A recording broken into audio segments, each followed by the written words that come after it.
Hi అండి, welcome to అచ్చ తెలుగు రుచులు. నేను ఈరోజు పరోటాలోకి షార్వా చేయబోతున్నానండి. ఇంట్లోనే ప్రిపేర్ చేసుకోవచ్చు, అల్లం వెల్లుల్లి లేకుండా. దానికోసం స్టవ్ వెలిగించుకొని ఒక అండి పెట్టుకొని దాంట్లో కొద్దిగా ఆయిల్ వేసుకొని, ఒక స్పూన్ ఆయిల్ వేసుకొని 2-3 ఉల్లిపాయలని ఇట్లా తరుక్కొని చిన్న ముక్కలుగా తరుక్కొని వేయించుకోవాలి. దీనిలోనే దాల్చిన చెక్క ముక్క, 2 లవంగాలు, బిర్యానీ ఆకు 2 తుంచి వేయాలండి. ఒక 2-3 యాలక్కాయలు కూడా వేసి ఒకసారి ఫ్రై చేయాలి. దాంట్లోనే చిన్న కొబ్బరి ముక్క కూడా చిన్న ముక్కలుగా చేసుకొని అవి కూడా వేసి ఫ్రై చేయాలి. 2 టమాటాలని కూడా ముక్కలుగా చేసుకొని చిన్న ముక్కలుగా దాంట్లోనే వేసేసేయాలి. వేసి మొత్తం కలిపి ఒకసారి కలపండి. నెక్స్ట్ దాంట్లోనే ఒక 2-3 స్పూన్లు పల్లీలు వేసానండి. మీకు కావాలంటే జీడిపప్పు కూడా వేసుకోవచ్చు. ఈ ప్లేస్లో నేను పల్లీలు వేసి వేయించాను. ఒక 2 మినిట్స్ అట్లా మగ్గిన తర్వాత దాన్ని ఒక ప్లేట్లోకి తీసుకొని ఆరబెట్టుకోవాలండి. చల్లగా అవ్వాలి. వేడిగా ఉన్నప్పుడు మిక్సీ వేయకూడదు. ఇట్లా చల్లారిన తర్వాత మిక్సీ వేసుకోవాలి. చల్లగా అయిందండి. దాంట్లోకి మిక్సీలోకి తీసేసుకొని మొత్తం మిక్సీ పట్టుకోవాలి. బాగా మెత్తగా పేస్ట్ లాగా చేసుకోవాలండి.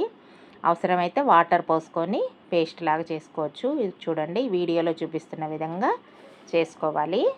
నెక్స్ట్ షార్వా కోసం ఒక గిన్నె పెట్టుకొని దాంట్లో ఒక స్పూన్ బటరు, ఒక స్పూన్ ఆయిల్ వేసుకొని అవి హీట్ అయిన తర్వాత దాంట్లోనే ఒక స్పూను జీలకర్ర కూడా వేసి అవి కూడా వేగిన తర్వాత సన్నగా తరిగిన పొడుగ్గా పచ్చిమిరపకాయలు, సన్నగా తరిగిన చిన్న ముక్కలుగా తరిగిన ఉల్లిపాయల్ని వేసి బాగా ఎర్రగా వచ్చేదాకా ఫ్రై చేసుకోవాలి.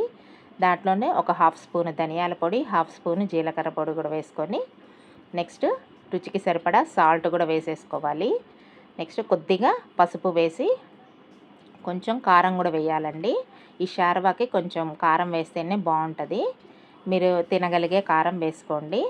నెక్స్ట్ దాంట్లోనే మనం షార్వా పేస్ట్ని రెడీ చేసి పెట్టుకున్నాం కదా, ఆ పేస్ట్ని కూడా దాంట్లో వేసేసుకొని మొత్తం బాగా కలపండి.